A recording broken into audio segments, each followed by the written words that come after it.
Shalom. Hari ini kita akan renungkan Injil Markus pasal 1, teksnya ayat 14 sampai 34. Dan sudah dibagi 3 paragraf. Paragraf yang pertama ayat 14 sampai 20. Yesus memberitakan Injil Allah di Galilea dan memanggil Simon, Andreas, Yakobus, dan Yohanes sebagai murid-muridnya. Paragraf yang kedua ayat 21 sampai 28. Pada hari Sabat, Yesus mengajar dalam rumah ibadah di Kapernaum dan mengusir roh jahat dari seorang yang gelaskan roh jahat. Paragraf yang ketiga ayat 29 sampai 34. Yesus menyembuhkan ibu mertua Simon yang terbaring karena sakit demam dan berkerumun seluruh penduduk kota itu di depan pintu. Kesimpulannya, sesudah Yohanes ditangkap, Yesus memberitakan Injil di daerah Galilea. Ia berkata, waktunya telah gelap.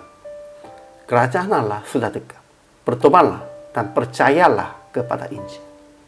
Yesus menjelaskan tujuan dengan proklamasi ini dan memanggil pelayan-pelayan untuk kerjasama. Simon, Andreas, Yakobus, anak Zebedeus, dan Yohanes mengikuti Yesus. Ketika Yesus mengajar dalam rumah ibadah di Kapernaum, orang-orang takjub karena ajarannya dan melihat kuasanya yang mengusir roh jahat. Kemudian Yesus pergi ke rumah Simon dan menyembuhkan ibu mertua Simon yang sakit demam.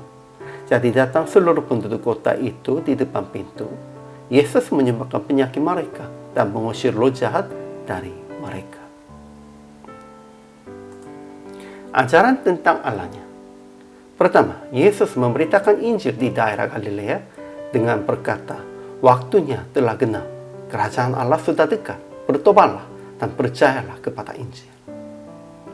Kedua, ia memanggil Simon dan Andreas, saudaranya, dan Yakobus, Yohanes, anak-anak Zebedeus sebagai murid-muridnya. Ketiga, ia mengajar Injil Allah mengusir roh jahat dan menyembuhkan segala penyakit dan kelemahan orang-orang. Ajaran tentang manusianya. Pertama, Simon dan Andreas, saudaranya, dan Yakobus, Yohanes, anak-anak Zebedeus langsung mengikuti Yesus sambil meninggalkan jalannya dan meninggalkan ayahnya. Kedua, banyak orang takjub karena kuasa Yesus yang mengusir roh jahat dan menyembuhkan penyakit demam.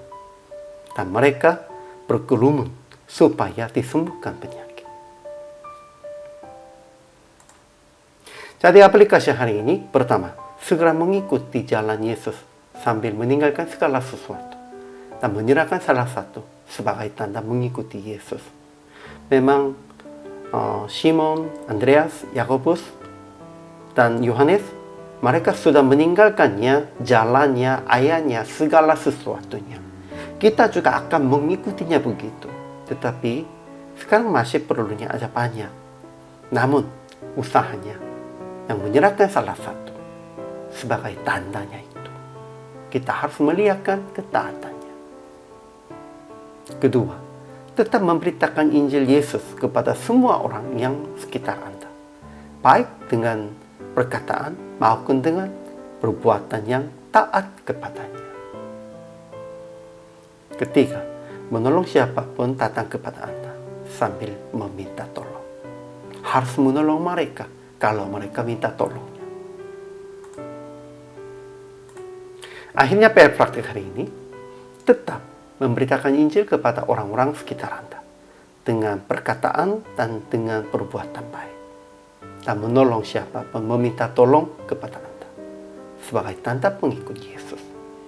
Kalau kita mengikuti Yesus, kita harus menolong mereka seperti yang Yesus menolong orang-orang sakit, orang-orang gelaskan setan, dan orang-orang lemahnya begitu. Inilah mengikuti jalan Yesus. Semua hamba Tuhan, semua orang percaya harus begitu. Hari ini juga selamat melayani. Tuhan Yesus memberkati.